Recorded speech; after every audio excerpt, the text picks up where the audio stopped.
Hello बच्चों and welcome to my new video. और आज हम लोग पढ़ेंगे एस्टिमेशंस। और एस्टिमेशन हमने उस दिन पढ़ा था, समझे थे कि क्या होता है, ठीक है। और आज हम लोग पढ़ेंगे data required for preparation of estimate, कि कौन सा डेटा हमको यूज करना है एस्टिमेशन के लिए। सबसे पहले हम पढ़ेंगे डिटेल ड्राइंग, और उसके बाद स्पेसिफिकेशंस, उसके बाद हम लोग पढ़ेंगे शेड्यूल ऑफ रेट। तो सबसे पहले डिटेल ड्राइंग आपको मैं समझा देता हूँ जल्दी जल्दी। जैसे कि हम कोई बिल्डिंग बना रहे हैं, कोई जैसे रोड बना रहे हैं, ठीक है। कोई भी हो सकता है, हॉस्पिटल बना रहे हैं, कोई भी हो सकता है, ठीक है।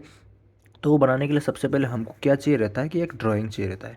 तो उस ड्राइंग के बेसिस में हम देखिए उसको, उसका एस्टिमेट हम लोग निकाल पाएंगे, ठीक है। नहीं तो हम लोग ऐसे, हमको अगर हमको कोई दे दिया, एक लैंड दे दिया, ठीक है, तो उसको बोल सकते हैं कितना खर्च लगेगा, फिर हम लोग ऐसे निकाल सकते हैं क्या? नहीं निकाल सकते। उसके लिए हमको एक प्रॉपर ड्राइंग हमको चाहिए रहेगा, उस हिसाब से हम लोग एस्टिमेट निकाल सकें, ठीक है। और उसके बाद आता है स्पेसिफिकेशंस। स्पेसिफिकेशन दो टाइप्स के होते हैं, एक तो जनरल स्पेसिफिकेशन, और उसको हम लोग ब्रीफ स्पेसिफिकेशन बोल सकते हैं, और सेकेंड वन डिटेल स्पेसिफिकेशन, ठीक है। और तीसरा है शेड्यूल ऑफ रेट। अभी पढ़ेंगे कि जनरल स्पेसिफिकेशन क्या होता है। It is a very brief explanation about constructions material and constructions work, ठीक है। इसका मतलब क्या होता है कि सिर्फ हम लोग अभी एक्सप्लेनेशन कर रहे हैं, उस स्पेसिफिकेशन हम लोग क्या यूज करेंगे, ठीक है। ये सिर्फ कंस्ट्रक्शंस में मटेरियल क्या क्या लगने वाला है ना, ठीक है, कैसे कैसे हमारे वहाँ पे काम होगा, कौन कौन से फील्ड में काम होगा, उसका एक हम लोग जनरल स्पेक्स मतलब एक एक्सप्लेनेशन लेंगे, ठीक है। तो एक जनरल स्पेसिफिकेशन का मतलब एक तो ये हो गया। दूसरा हो गया, this specifications are mention on drawing which help for estimating the construction work. हम लोग जनरल स्पेसिफिकेशन में क्या करते हैं कि एक ड्राइंग लेते हैं, ठीक है, सिर्फ हम मेंशन करते हैं कि हाँ हाँ ये यूज करेंगे तो हम लोग मतलब, ठीक है, तो ऐसे हमको हेल्प होगा इस फील्ड में। तो सिर्फ हम लोग डिस्कस कर रहे हैं।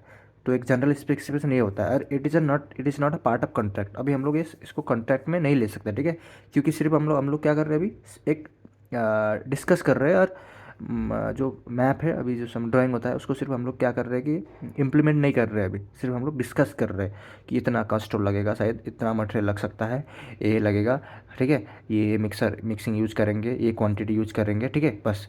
और अब हम लोग आते हैं नेक्स्ट, डिटेल स्पेसिफिकेशन।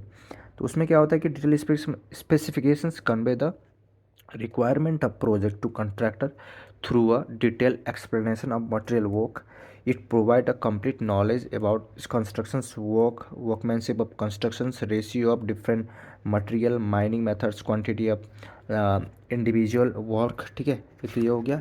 और नेक्स्ट हो गया how to prepare the materials and conduct and installations, different testing requirement followed, how work will be measure. इसका मतलब मैं आपको समझ गए। तो क्या होता है कि जैसे हम लोग पहले तो, अब हमने तो यहाँ पे क्या क्या डिस्कस किए, अब हमको यहाँ पे क्या करना है, इम्प्लीमेंट करना है, और क्या क्या रिक्वायरमेंट हमको है, ठीक है, प्रोजेक्ट में। तो हम लोग पहले तो कॉन्ट्रैक्टर से, हम लोग तो कॉन्ट्रैक्टर तो हमको चाहिए रहता है, क्योंकि कोई भी हम लोग बिल्डिंग विल्डिंग बनाते हैं सबसे हमको कॉन्ट्रैक्टर तो चाहिए रहता है।